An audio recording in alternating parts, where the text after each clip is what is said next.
Hello friends, मैं हूं गौरव और क्या आपको पता है मैकडॉनल्ड्स की एक दिन की कमाई 5 बिलियन रुपए यानी कि 400 करोड़ रुपए से भी ज्यादा है। आज की तारीख में उनका नेटवर्थ 12 लाख करोड़ रुपीस है, यानी कि मैकडॉनल्ड्स जो पूरी कंपनी है उसकी वैल्यूएशन इतनी है। बट अगर मैकडॉनल्ड्स को थोड़ा गौर से देखा जाए तो McDonald's basically American vada pav है, एक स्मॉल बिजनेस। वो इतना स्केल कर गया तो क्या सिर्फ बर्गर बेचने की वजह से वो इतना अमीर मालामाल बन पाया, या फिर उसके बिजनेस मॉडल में और भी कुछ चीजें हैं जो हमें ऐसे सुपरफिशियली दिखाई नहीं देती है? वेल, देखा जाए तो आज के तारीख में मैकडॉनल्ड्स के 39,000 रेस्टोरेंट्स हैं, जिसमें से 93% रेस्टोरेंट्स फ्रेंचाइजी ओनर्स ने मैकडॉनल्ड्स से रेंट पर लिए हैं, यानी उस प्रॉपर्टी की ओनरशिप मैकडॉनल्ड्स के पास है। और साल 2019 में उन्होंने अपने फ्रेंचाइजी के थ्रू 86,000 करोड़ का प्रॉफिट कमाया था, जिसमें से 35% प्रॉफिट बर्गर्स बेचने से आया था और बाकी का 64% प्रॉफिट उन्हें आया था फ्रेंचाइजी ओनर्स द्वारा दिए गए रेंट से। So just try to understand, McDonald's fast food business में नहीं है, बल्कि वो तो रियल एस्टेट के बिजनेस में है। अगर आंकड़ों की मानी जाए तो आज पूरे दुनिया भर में वो दुनिया का 5th largest real estate holder है। अगर हम मैकडॉनल्ड्स की 2019 की बैलेंस शीट को देखें तो आप साफ देख सकते हो कि $39 बिलियन यानी कि 2 लाख करोड़ रुपयों की उनके पास तो सिर्फ प्रॉपर्टी है।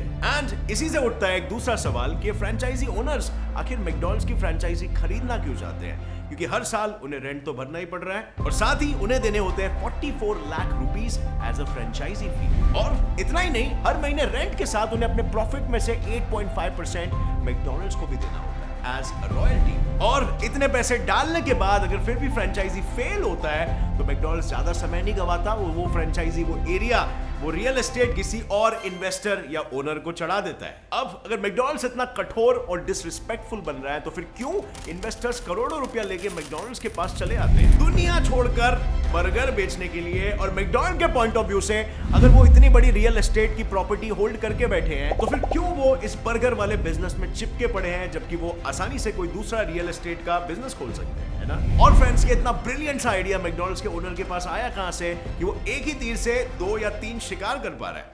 बात ये है ना फ्रेंड्स, ये सीक्रेट रेसिपी सक्सेस की आपको कोई स्कूल की किताब में नहीं मिलने वाली। इसके लिए आपको एक चीज करना पड़ेगा जो आई एम सरप्राइज्ड बहुत कम लोग करते हैं इस दुनिया में, और वो सिंपल सा सोल्यूशन ये है कि आपको बुक्स पढ़ना पड़ेगा इन लोगों ने जो बुक्स लिखी है वो।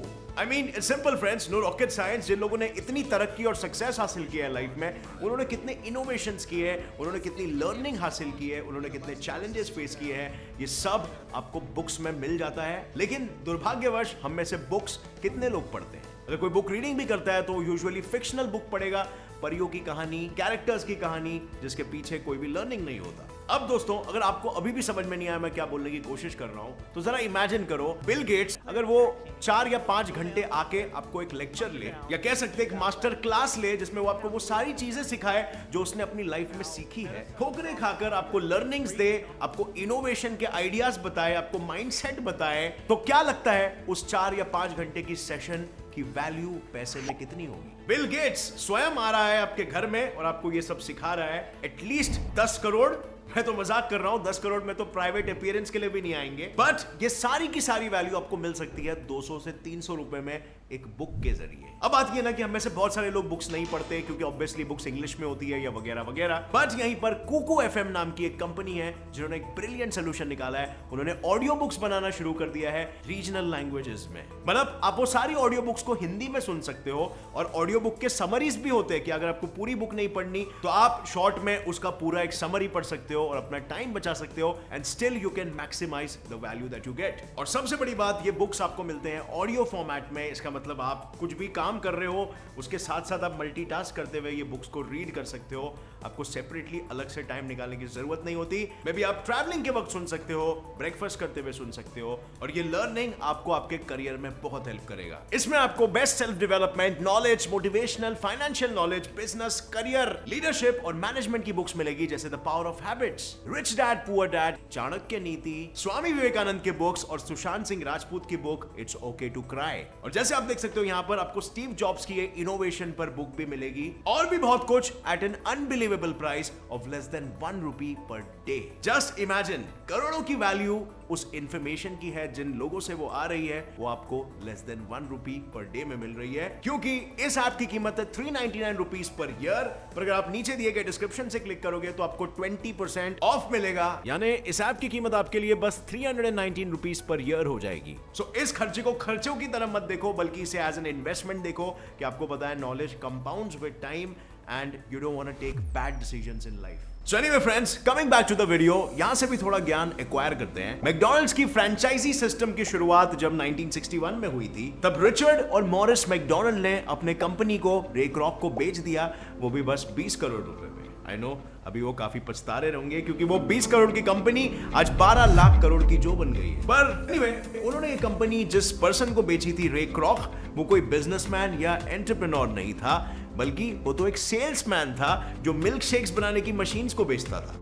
रे क्रॉक एक दिन अलाबामा आए थे रिचर्ड और मॉरिस मैकडॉनल्ड को उनके लिए मिल्क शेक मशीन डिलीवर करने के लिए। पर वहां पर उन्होंने जो नजारा देखा ना, उसे देखकर वो हैरान रह गए। इतनी लंबी लाइन थी और पार्किंग लॉट पूरा भरा पड़ा था, और ये देखकर उन्होंने सोचा चलो हम भी लाइन पे लग ही जाते हैं, देखने के लिए कि भाई ये बना क्या रहे हैं, एक बार टेस्ट करते हैं। और वो खुद भी लाइन में लग गए कस्टमर बन के उस आउटलेट के बर्गर और फ्राइज को टेस्ट करने के लिए। और जैसे ही उन्होंने उसे टेस्ट किया, बाद में वो इतने बड़े फैन हो गए कि उन्हें सीधा ओनर से मिलना था और बातें करनी थी। वो उनके टेस्टी और लो प्राइस बर्गर को खा के इतने इंप्रेस हो चुके थे कि वो चाहते थे कि इस आउटलेट के फ्रेंचाइजी को अमेरिका के हर स्टेट में वो फैलाए। और इसके बाद उन्होंने किसी भी तरह रिचर्ड और मॉरिस को कन्विंस करके अलास्का में मैकडॉनल्ड्स का फर्स्ट फ्रेंचाइजी ओपन करवाया। और फिर आने वाले सालों में उन्होंने और भी फ्रेंचाइजीज ओपन करने की कोशिश की, पर उनके पास उतने पैसे नहीं थे। पर उसी समय रे क्रॉक की मुलाकात हुई हैरी सॉनबॉर्न से, जिन्होंने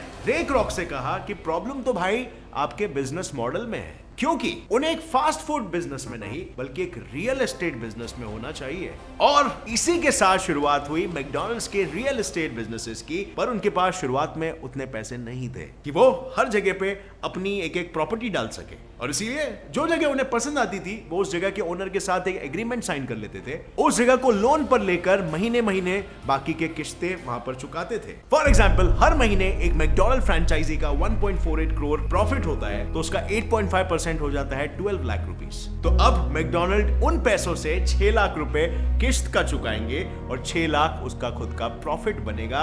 एक तरफ एसेट बन रहा है और एक तरफ प्रॉफिट आ रहा है। और इसी स्ट्रैटेजी के कारण रे क्रॉक ने ये रियलाइज कर लिया कि उसका रियल कस्टमर बर्गर खाने वाला बंदा नहीं है, बल्कि वो है जो मैकडॉनल्ड की फ्रेंचाइजी खरीदता है, यानी फ्रेंचाइजी का ओनर। और बस इसी स्ट्रैटेजी को फॉलो करते करते बस 2 ही साल में रे क्रॉक और हैरी सॉनबर्न ने अमेरिका में मैकडॉनल्ड्स के टोटल 500 फ्रेंचाइजी आउटलेट्स खोल दिए। पर आज इतने सालों बाद मैकडॉनल्ड्स के पास खुद इतने पैसे हैं कि वो किसी भी जगह पे खुद अपनी खुद की एक प्रॉपर्टी खरीद सकता है, बिना किसी किश्तों के या बिना किसी लोन के। और अगर आपने देखा होगा तो ज्यादातर मैकडॉनल्ड्स किसी शॉपिंग सेंटर में, किसी मार्केट प्लेस में होते हैं, किसी बड़े से चौराहे में, जहां पे बहुत ज्यादा फुटफॉल्स आते हैं, क्योंकि मैकडॉनल्ड्स के लिए वैसे ही जगह ज्यादा प्रॉफिटेबल होती है उनके बिजनेस के लिए। और इसी के साथ वो कोई ऐसा कोना भी देखते हैं जहां पे अच्छी खासी पार्किंग स्लॉट अवेलेबल हो। और मोस्टली पूरे जगह की प्राइस अप्रोक्सीमेटली 5000 स्क्वायर फीट होती है।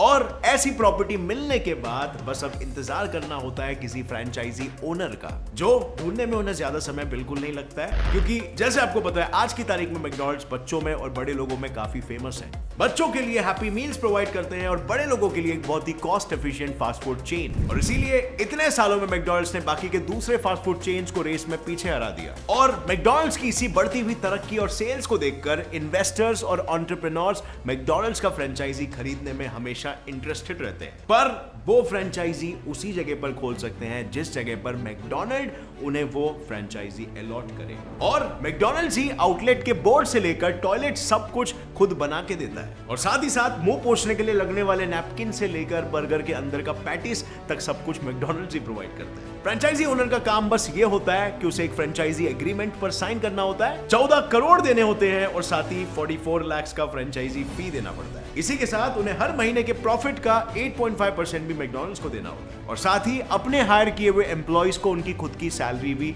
वो ओनर ही देगा। पर अगर इस 20 साल का एग्रीमेंट जो कि मैकडॉनल्ड्स करवाता है फ्रेंचाइजी ओनर को नुकसान होने लग गया, तो मैकडॉनल्ड्स एग्रीमेंट खत्म होते ही उस जगह को किसी और किराएदार को दे देता है या फिर खरीदे हुए दाम से दुगने दाम में किसी और को बेच देता है। यानी कि मैकडॉनल्ड्स आपको सिर्फ बिजनेस दे रहा है, बिजनेस करना नहीं सिखा रहा और आपके लिए बिजनेस नहीं कर रहा है। हाँ, काफी सारा ऑपरेशन आपके लिए सिंप्लीफाई जरूर कर रहा है, but at the end of the day basic business sense आपके पास होनी चाहिए। गल्ले पर बैठ के पैसा गिनना आपको एटलीस्ट आना चाहिए। अब बात ही है ना फ्रेंड्स कि क्यों इन्वेस्टर्स इतना सब होने के बाद भी इस बिजनेस के लिए इतने उतावले रहते हैं। वेल, पहली बात तो यह है कि इतने साल के एक्सपीरियंस के बाद मैकडॉनल्ड्स को यह पता है कि उन्हें किस जगह पर अपना अड्डा डालना है, और परफेक्ट लोकेशन के साथ उनकी खुद की ब्रांड वैल्यू इतनी है कि मैकडॉनल्ड्स के रेस्टोरेंट के चांसेस फ्लॉप होने के ऑलमोस्ट नेक्स्ट टू इम्पॉसिबल होते हैं। मतलब फॉर एग्जांपल किसी ने कोई नया रेस्टोरेंट ओपन किया, उसके फेल होने के चांसेस 90% है, पर एक मैकडॉनल्ड्स फ्रेंचाइजी के फेल होने के चांसेस आपको पता है कितने हैं? 5 से 10% बस।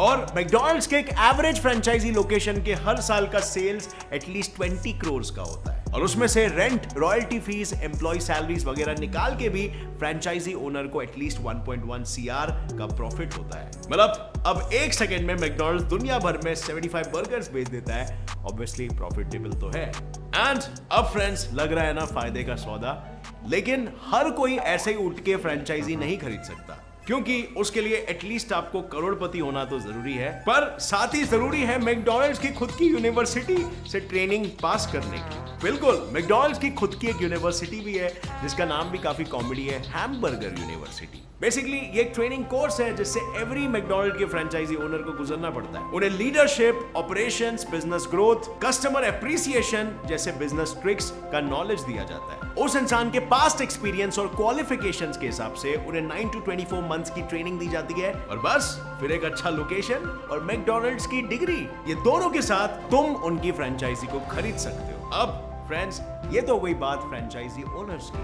अब हम तो ये जानना चाहते हैं कि मैकडॉनल्ड्स अगर रियल पैसा बर्गर्स बेचकर नहीं कमाता तो वो रियल एस्टेट से कैसे कमाता है, और वो बर्गर्स बेचना छोड़ क्यों नहीं देता है भाई, और क्यों ना सिर्फ रियल एस्टेट पर ही फोकस कर ले। उनके प्रॉफिट मार्जिन्स भी बढ़ जाएंगे और उन्हें हंग्री कस्टमर्स के एपेटाइट को अलग अलग प्रोडक्ट्स ला के सेटिस्फाई करने की भी जरूरत नहीं होगी। वेल, यही सेम प्रपोजल 2015 में एक इन्वेस्टर्स का ग्रुप मैकडॉनल्ड्स के पास लेके गया था, पर मैकडॉनल्ड्स ने ये प्रपोजल को ठुकरा दिया, और उनका कहना ये था कि उनका जो प्रॉपर्टी वाला मॉडल है ना, उन्हें बाकी के फास्ट फूड चेन से अलग और यूनिक बनाता है। मतलब उनके पास ये स्किल है कि कैसे रियल एस्टेट प्रॉपर्टी को खरीदा जा सके और साइड बाय साइड उसी प्रॉपर्टी में एक फास्ट फूड का धंधा चलाया जा सके। And all in itself just सिर्फ एक रियल एस्टेट होना डजंट मीन कि वो बिजनेस प्रॉफिटेबल होगा, आपको स्किल्स होने चाहिए, राइट? और साथ ही साथ ये भी बताओ कि अगर मैकडॉनल्ड्स बर्गर्स और फ्राइज बेचना बंद कर दे तो क्या मैकडॉनल्ड एज ए कंपनी खुद इतनी पॉपुलर होगी? और अगर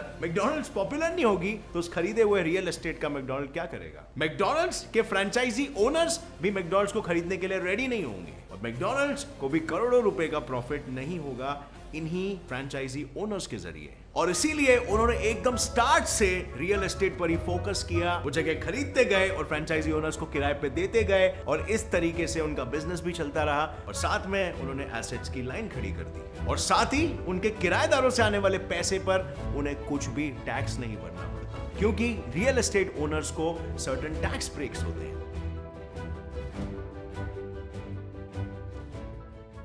और प्लस बर्गर्स बेच के आने वाला प्रॉफिट तो उनके लिए cherry on the top of the pie है। तो अब फ्रेंड्स, आप नीचे कमेंट सेक्शन में टाइप करके मुझे बताना कि मैकडॉनल्ड्स को क्या अपना जो कोर बर्गर का बिजनेस है वो छोड़कर रियल एस्टेट बिजनेस में घुसना चाहिए, या फिर आपको मैकडॉनल्ड्स के बर्गर्स पसंद है और आप चाहते हो मैकडॉनल्ड्स वहीं पर रुका रहे। और हाँ फ्रेंड्स, हमने नॉलेज को कंपाउंड करने की बात की है, और उसके लिए मैंने आपको बताया the best app is Kuku FM। 1 रुपया पर डे से भी कम में आपको इतना सारा ज्ञान मिलता है, वो भी ऑडियो फॉर्म में, वो भी हिंदी लैंग्वेज और दूसरे वर्नाक्युलर लैंग्वेजेस। नीचे डिस्क्रिप्शन में दिए गए लिंक पर क्लिक करके इस ऐप को जरूर डाउनलोड करना, और इस वीडियो से कुछ भी नया सीखने मिला तो एक लाइक ठोकना। मेरे चैनल गेट सिंपल फैक्ट्स को अभी सब्सक्राइब कर लो और नोटिफिकेशन बेल ऑन करके ऑल का ऑप्शन सेलेक्ट कर लेना, ताकि आगे आने वाले वीडियो की अपडेट आप कभी भी मिस ना कर सको। And as always friends, stay curious, keep learning and keep growing. Jai Hind.